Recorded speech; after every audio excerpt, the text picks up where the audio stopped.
Salam əziz dostlar. Bu videomuzun mövzusu Illustratorda effektlər. Effektlərə ilk dəfədə toxunuruq. Gəlin baxaq görək biz bu görüntüləri necə yaratmışıq. Orijinal düzbucaqlımızı saxlayırıq kənarda, Alt basıb kopyasını çıxardırıq və gəlirik daxil oluruq effekt menyusu və buradan Distort and Transform. Burada girəcəyik Pucker and Bloat. Əgər düz tələffüz eləyirəmsə. Pucker and Bloat klik eləyirik və göstəricilərə baxırıq. Birinci həmişə preview'nu yandıraq və bir-bir. Pozitiv versə göstəricini kənara çıxacaq. Negativ versə isə içəri doğru çəkiləcək. Gəlin saxlayaq bunu burada belə. Yarpaq formasında OK basaq. Növbəti üzərindən keçəcəyimiz Effect, Distort and Transform və Roughen. Roughen çox istifadə olunan bir funksiyadır. Əgər hansısa bir dizaynımızın kənarına bir köhnəlmiş və yaxud da ki bir dinamik frame vermək istəyiriksə, bax biz bu Roughendan istifadə edə bilərik. Roughen'ın funksiyaları növbəti transform effektlərində də çox yayılmış bir funksiyadır. Ona görə gəlin elə bunun üzərində başa salım sizə. Size, yəni ki bu nahamarlıqların ölçüsü necə olacaq? Onu artırırıq və burada Illustrator bizə deyir ki, hansı ölçülərlə absolute var, bir də ki relative var. Relative seçəndə mənim shape-imin hündürlüyünün faiz nisbətində artırır və azaldır. Absolute seçəndə isə mən artıq bir göstərici verə bilirəm ki, 3 mm daxilində çərçivəsində bu məndə burada böyüsün, kiçilsin, yəni dəyişiklik baş versin. Details var, indi inçlə hesablayır təbii ki. Details-ı artıra bilirəm, azalda bilirəm. Bir də ki, yaranan bu bucaqlar məndə künc formasında olacaq, yoxsa yumşaq olacaq. Gəlin onun yumşaqlığını tutmaq üçün details-ı azaldaq və baxaq. Corners itidir, smooth yumşaqdır və OK basırıq, keçək növbəti effektimizə. Gəldik bura. Effect, Distort, Transform və Transform'un özü xüsusi ayrıca bir video mövzusudur. Ona görə keçirik Tweak-ə. Tweak, düzün deyim, çox istifadə eləməmişəm. Eksperimentlər üçün fərqlidir. Yəni bunları yandırıb söndürüb baxa bilərik. Out, Control Points, Anchor'lara görə və s. Bunu elə burada gözə xoş oxşayan bir yöntəmdə saxlayaq. Aha, xalçaya oxşuyur, olsun. Və növbəti effektimizin adı Effect, Distort and Transform və burada gəlirik Twist. Twist çox asandır bu effekt. Sadəcə olaraq bucaq dərəcəsində bizim seçdiyimiz obyekt bir növ daxili şəkildə fırlanır. Fırlandı. Nəticədən razıyam. OK-yi basıram. Növbəti effektimiz üçün bizə lazım olacaq bir xətt.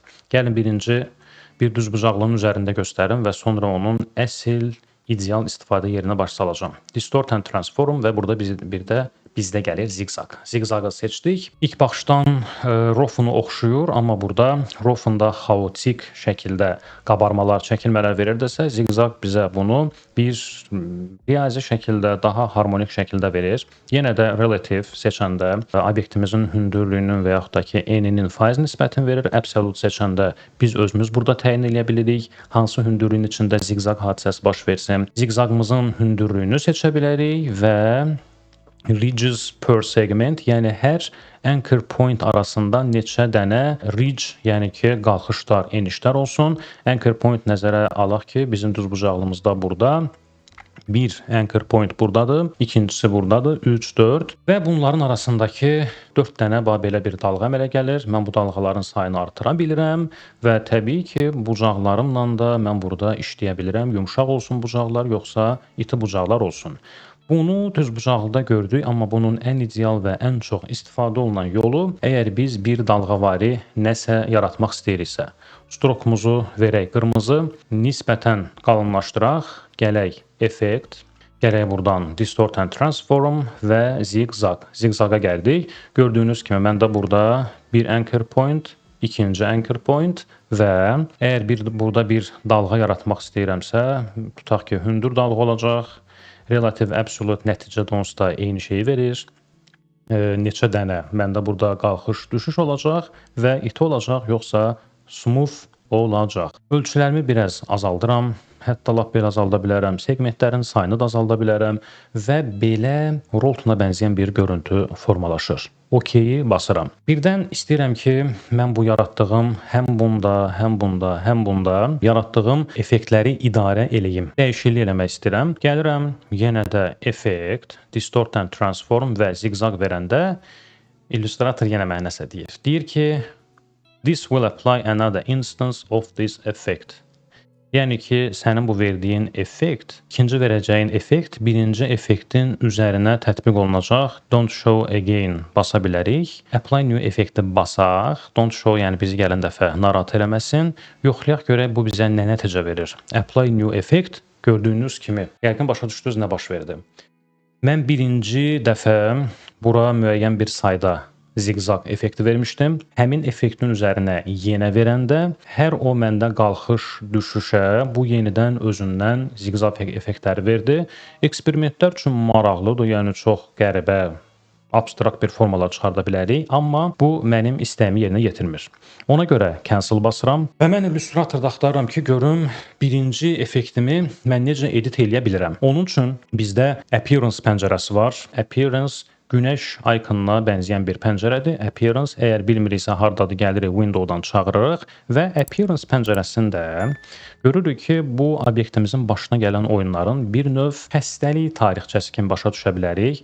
Yəni bizim bu obyektimizin strokunun qalınlığı 7-dir, içinin rəngi belədir, fili yoxdur, opacity və s. və yuxarıda buna tətbiq elədiyimiz effekt. Biz istəsək bu effekti seçib buradan delete eləyə bilərik. Qaydaq geriyə. İstəsək üzərində klik eləyib, sırf o birinci tətbiq elədiyimiz effekti editləyə bilərik. Gəlin, tutaq ki, sayını biraz artıraq. Bəli, mənə eləməz. Bu lazım idi. OK-yi basırıq. Görürük ki, burada çox fərqli formalı fiqurlar var. Maraq üçün Ctrl-Y düyməsinə basaq. Illustrator bu effektlərin heç birini shape yerinə qoymur. Niyə görə?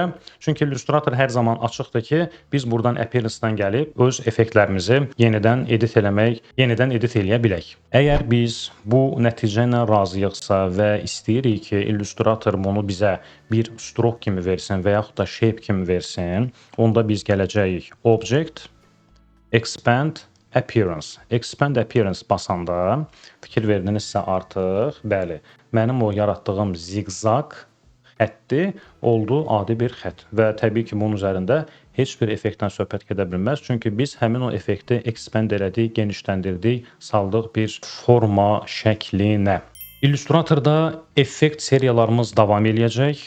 Növbəti effektlərə həsr elədiyimiz videolarda görüşənədək.